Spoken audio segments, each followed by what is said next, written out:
Hey everyone, welcome to the show. Have you ever felt like, the online world is just like waiting to pounce on like every parenting decision you make? Yeah. Well, today we are diving deep into a psychological thriller that like really gets under your skin. Oh, wow. The Perfect Mother Yeah. by Claire Allen.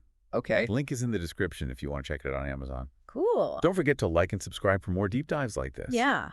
So it's a gripping story about like how vulnerable we all are in the digital age, especially as parents. Definitely. I mean, the main character, Mel, is like pregnant doula trying to like escape this past tragedy Oh, wow. that has just been like totally twisted and amplified online. Mm-hmm. And the book asks some seriously unsettling questions about how much we can actually like trust online narratives Right. and like the consequences of cyberbullying, For sure. which, as we all know, can be devastating. Absolutely. So right from the start, Alan just pulls you into Mel and her husband Ed's world. They've moved to like this isolated farmhouse outside Derry, Oh, wow. hoping to escape the judgment and the whispers Yeah. surrounding the death of a client's baby Mm-hmm. during a hypnobirthing session. Right. It's like they are physically trying to distance themselves Yeah. from this tragedy, Uh-huh. but the online world just does not let you hide that easily. Right. I mean, I really found myself connecting with their desire for like a fresh start. Yeah. Like that feeling of wanting to outrun your past, I get that. I get that. But it's not just the emotional baggage that they're carrying. Yeah. Like the financial strain of renovating this old farmhouse Yeah. just adds another layer of tension to everything. Right. They're isolated It geographically and financially, Right. which just makes them like even more vulnerable. Absolutely. So this makes what happens next Of the- even more devastating. Oh, no. So Mel's hypnobirthing business completely collapses after that client, Alice, loses her baby, Jacob. Mhm. And of course, the media jumps all over the story, Yeah. portraying Mel as reckless and incompetent. Uh-huh. And then, boom, the online hate mob just descends. Right.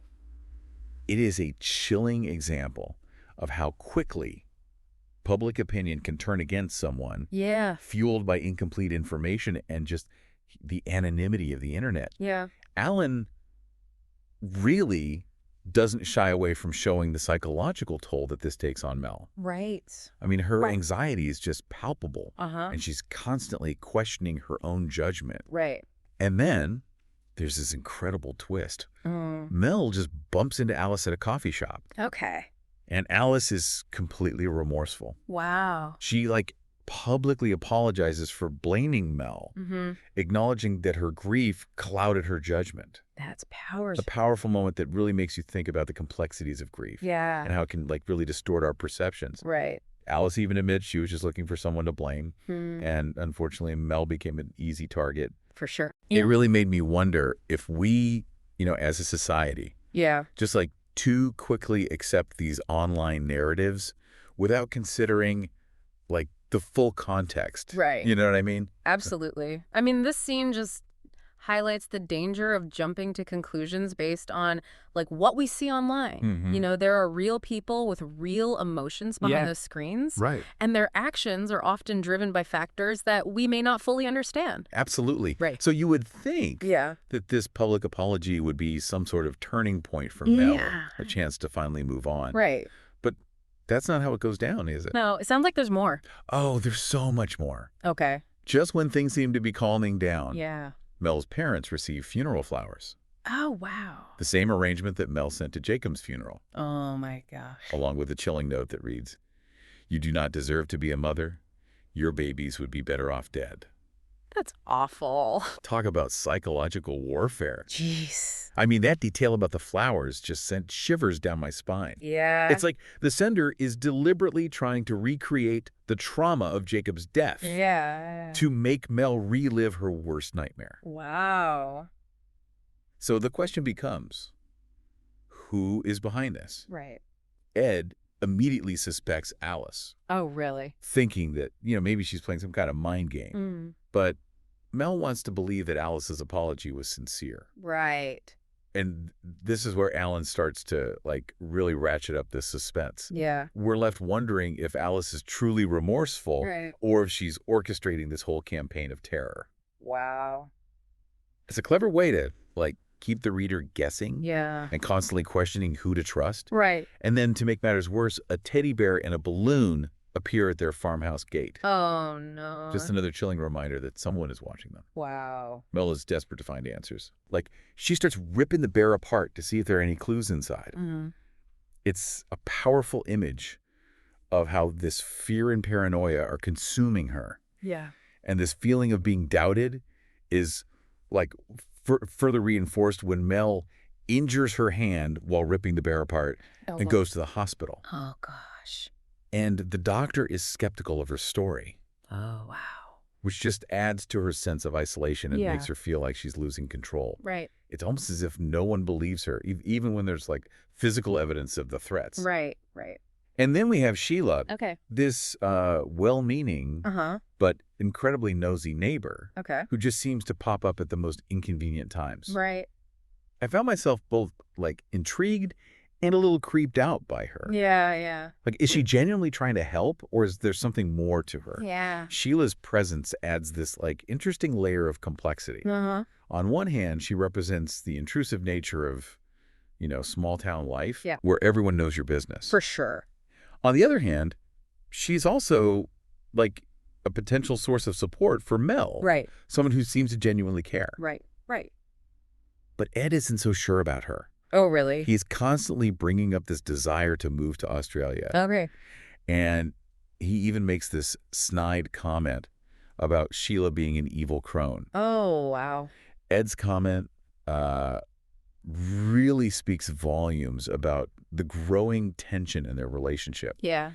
He's fixated on escaping their current situation Uh-huh. geographically and financially. Yeah. And Sheila, Mm-hmm. with her constant presence Uh-huh. and reminders of their past, Yeah. just represents everything he wants to leave behind. Mhm. It's like he's trying to outrun their shared trauma, but Mel isn't ready to abandon her roots, her family. Yeah.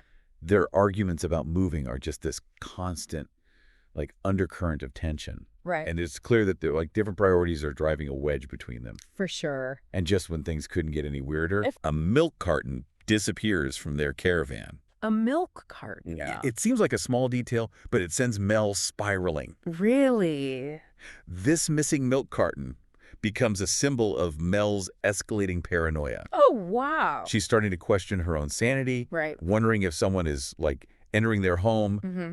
messing with them, Mm. and then, boom, Yeah. another bombshell drops. Oh, no.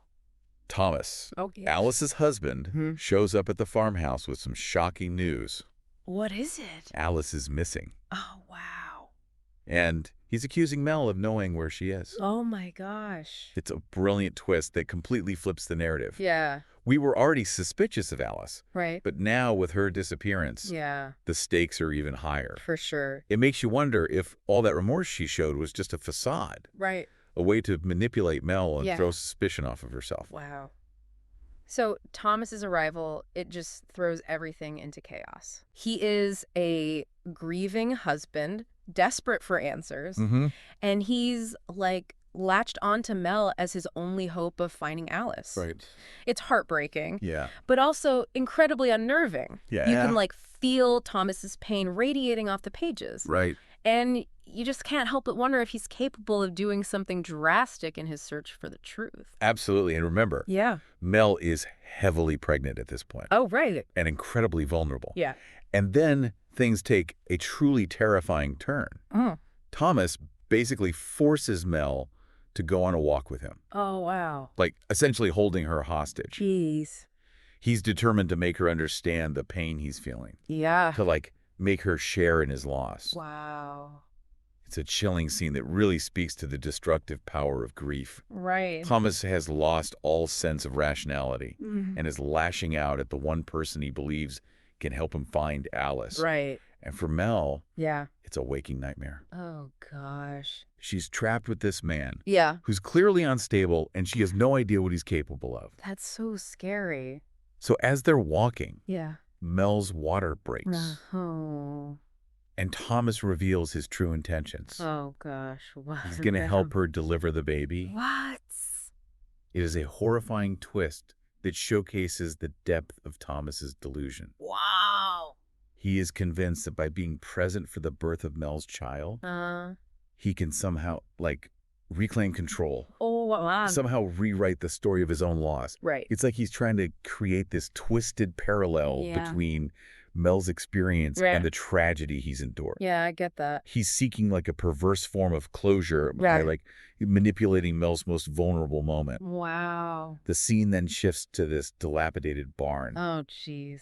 And the tension is almost unbearable. Yeah. I mean, Mel is in labor, Right. terrified and in pain. Oh, my God. And Thomas is completely erratic, Wow. swinging between moments of rage and Yeah. these weird moments of tenderness.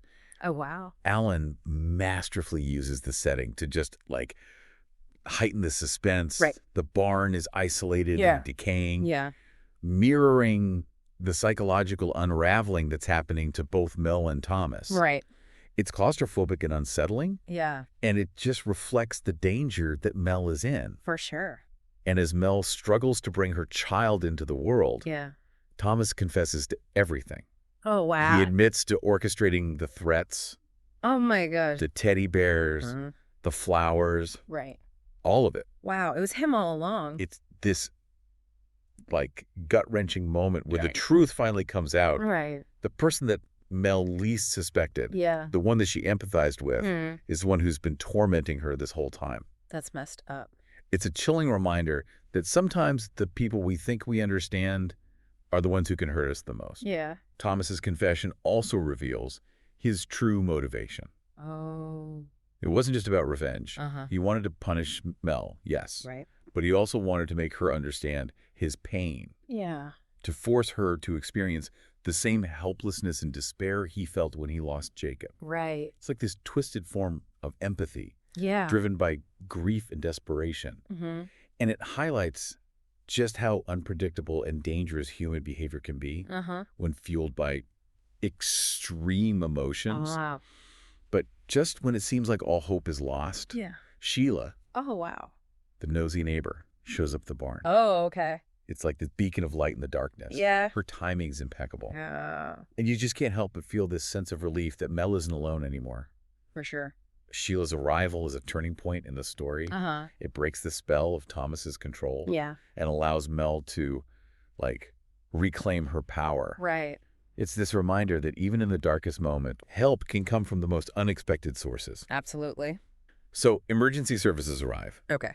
Thomas is apprehended, Good. and Mel safely delivers a healthy baby boy. Oh, good. It's a cathartic moment, Yeah. but it also raises some unsettling questions. Like what? I mean, the immediate threat is neutralized, Right. but the scars of trauma, they run deep. Yeah. Mel now has to grapple with the betrayal she's experienced, Mm-hmm. the fear she's endured, Yeah. and the unsettling realization that the online world can just be this, like, breeding ground Right. for cruelty and Yeah. manipulation. Absolutely. And then there's this added layer of complexity, Oh. because we find out that Alice, yeah. the woman who initially blamed Mel for Jacob's death, Right. was never actually pregnant. She wasn't. Nope. Oh, wow. This revelation just completely reframes the entire narrative. Yeah. It makes you question everything you thought you knew Right. about Alice and her motivations. Oh. Was she a victim of her own grief? Yeah. Or was she intentionally manipulating the situation for some unknown purpose? Wow. That's crazy. So it's interesting, right? Like how Alan just weaves together these different threads of suspense. Yeah. You have this psychological thriller aspect with the threats and the stalker, Uh-huh. but then you also have this deeper exploration of, Yeah. grief, loss, Wow. and the complexities of human relationships. Yeah, it's what makes the book so compelling. Right. It's not just like a surface level thriller. Yeah. It like delves into these darker corners of the human psyche, exploring how trauma and grief can manifest in these unexpected Right. and often destructive ways. Exactly. Yeah. And like it's all set against the backdrop of this isolated farmhouse, Yeah. which becomes almost like a character itself. Right. This sense of isolation and vulnerability just really adds to the overall feeling of unease. Mm. I mean, the farmhouse serves as a symbol of Mel and Ed's attempt to like create this safe haven, Yeah. a place where they can escape the judgment and scrutiny of the outside world. Right. But as we see throughout the book, true safety Mm. is an illusion, Right. especially when your own mind becomes your biggest enemy. Yeah. Exactly. And speaking of enemies, Okay. the revelation that Alice wasn't pregnant Yeah, really throws a whole new wrench into the works. it does. I mean, it makes you question everything you thought you knew about her. Right. Like, if Alice wasn't grieving the loss of a child, Yeah. then what was her motive for targeting Mel? Right. Was she seeking revenge for something else? Mm, Or was she a pawn in someone else's game? it's a good question. It's one of those twists that makes you want to, like, go back and reread the entire book Mm-hmm. looking for clues you might have missed. Right. You know? Yeah, And it really speaks to the larger theme of deception that runs throughout the book. it does. We're constantly being forced to reevaluate Right. who we can trust, Uh-huh. both within the story Yeah. and in our own lives. Yeah. It's like this reminder that, things aren't always as they seem, Right.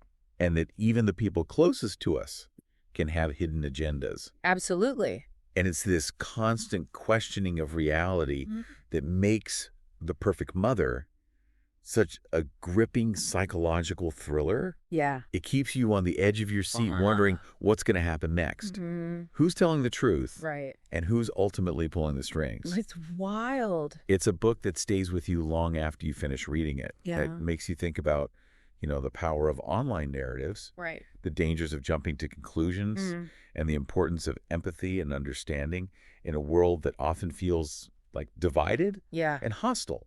for sure. It's a challenging read, but it's ultimately rewarding. And it leaves you with a sense of hope, even amidst all the darkness. Absolutely. I mean, The Perfect Mother is like a powerful reminder that we all have our own stories, Yeah. our own struggles, and our own ways of like coping with loss and trauma. It Absolutely. encourages us to look beyond the surface and try to understand the motivations behind people's actions, even when those actions seem, Yeah. incomprehensible Yeah. or cruel. It's a powerful book. It is. So thanks for joining us for this deep dive into The Perfect Mother. Yeah, this was a good one. We'd love to hear your thoughts on the book. Yeah. What resonated with you the most? Right. Share your favorite moments and insights in the comments below. I'll check them out. And don't forget to like and subscribe Yeah. for more explorations of the books and ideas that are shaping our world. Awesome.